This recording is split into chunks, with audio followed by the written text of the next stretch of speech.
Oh, hey, what's up? So I realized, the fact that I was stuck inside for so long, well, traveling, and then being sick, and then trying to figure out my tech, all of that, kind of put me in a place where I don't really have any stories to tell, besides the ants in my stupid ice, and the Christmas tree that I had to get rid of. But it was like way past the pickup time for Christmas trees. So I had to like go incognito and like drag it down and put it in a spot that like it probably shouldn't be in my neighborhood.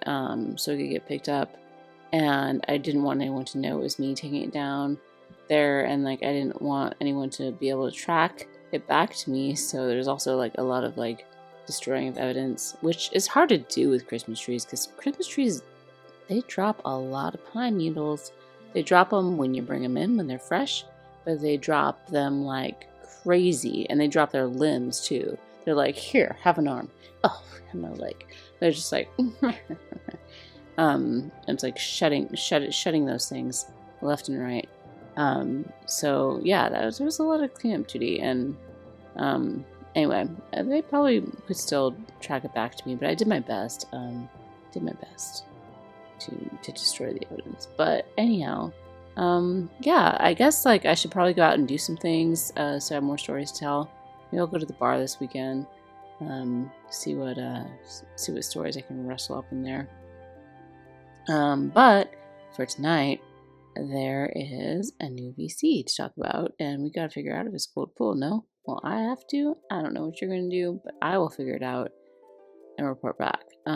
So When Lions Soar is the new VC. It's out this week. It's a holo card because of course it is. It's got some stats. Let's look at what those are exactly. This is, let's see, a great sword, bow, gun, dagger, and ninja blade VC. Which, dude, that's a pretty heavy list, especially if we keep in mind what we got coming in. And this is going to give unit attack resistance up 24, magic attack resistance up 16, and attack up 50%, which makes this a very significant card for all of those, especially if you can. Oh, there's an extra one. 1, 2, 3, 4, 5. Okay, yeah. Okay, never mind. Yeah, it's very significant for all of those.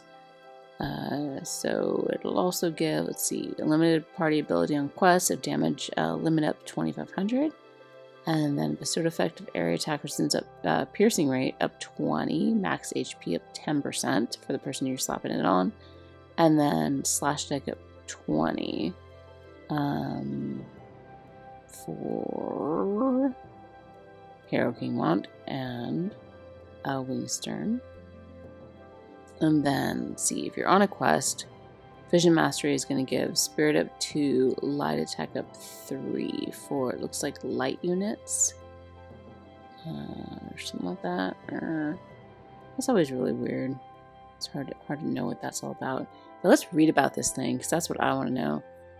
The Leonis brothers stand side by side, and a shining pair of wings forms between them as the winged appendages extending from their backs align. Mont became a leader, holding fast to the path he believed in, regardless of the pain and suffering that accompanied it, as he united once divided nations and people alike.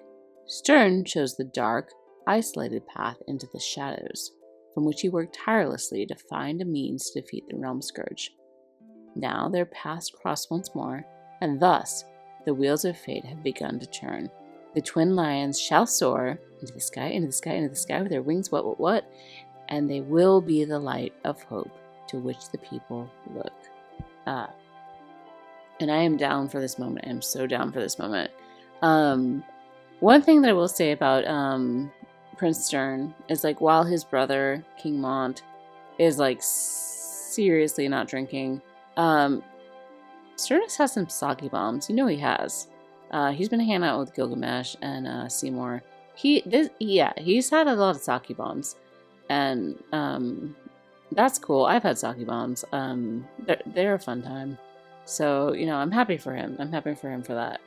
And I would like to see, how this journey goes as far as like finding the Morn Blade and all that good stuff. But anyway, looking at this card though, I am super, super excited about Stupid Curry's mom, who I happen to really like as a character, Mavia. She's coming up. She's going to be a bow unit, and I'm thinking ahead, and I've got my gun units. I've got greatsword units, and I think that like this would be probably a really good card for me to pick up. So I'm gonna be down to pull it. But honestly, looking at these brothers, looking their blades crossing, their wings like coming up around them, yeah, I've got to say that this card is absolutely cool to pull.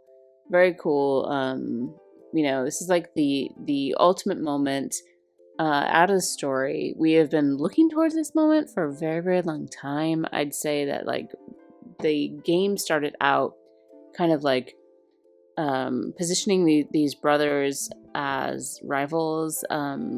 They liked each other, sure, but like they had a lot of they were on different paths, and I think that as much as affection that they had for each other growing up, they were kind of forced in these like positions as adults, adult-ish. I don't know. Final Fantasy games, you can never know if these boys are actually adults. Not that I'm saying anything about that. Don't worry about it. I will be very proper, but I'm just saying that this is like this nice moment where we have gone from the beginning to the end, and now they're gonna go towards that Realms Bridge together. So I'm really, really happy to see it. So yes, I think it's cool to pull. I think it's a great card. The attack up 50, the unit attack resistance, the magic attack resistance, which magic attack is pretty rampant right now. So I think this is a great card, and it really does cover, like, there's not a lot of cards that are good for gun and bow. So like when you're putting a ranged team together, it's always like one or the other. So this is a nice overlap as long as they both like attack. Well, I mean, they could still benefit from the unit attack resistance and the magic. Anyway, whatever. Enough said. I think it's cool, so I'm going to pull. That's all I need to know. And I should probably go to this one. I think this is the one to start with. So yes, I am saving it for Mavia. The last unit I pulled was Yuna, which I thought was like a good deal, well, a good thing to pull for, but my pulls have been so horrendous lately that I've been really kind of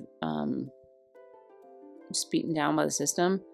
But that was the last unit I pulled for, and so I have saved up quite a lot of Viz, and I'm in a good spot for my Mavia pulls.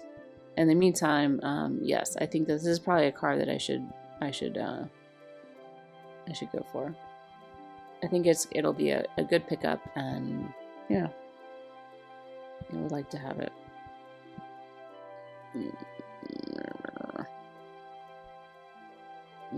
Shell.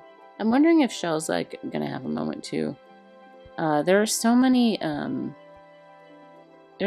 cool characters in this game, and the problem that I have found is that I keep wanting so many of them to like have some screen time, but then as the story goes through, we have like there's so many little side stories to touch on, so it's hard for anybody to get any screen time. And then you think about all these characters that could really, really use that like extra version.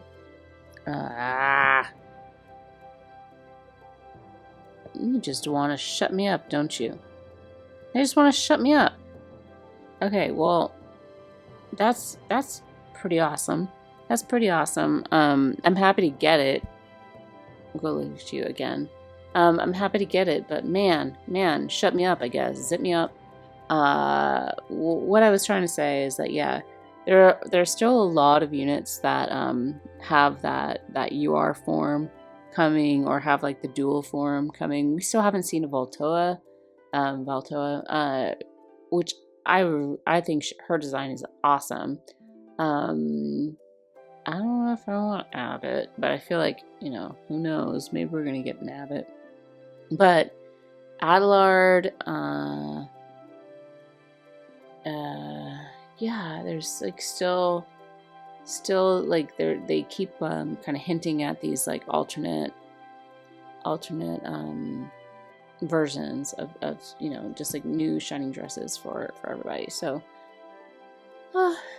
yeah, I guess that's that.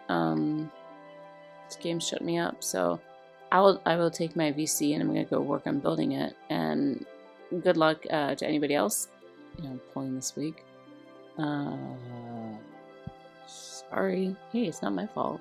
They shut me up. It wasn't my doing. Alright, so I guess I'll go do other things. Yeah, so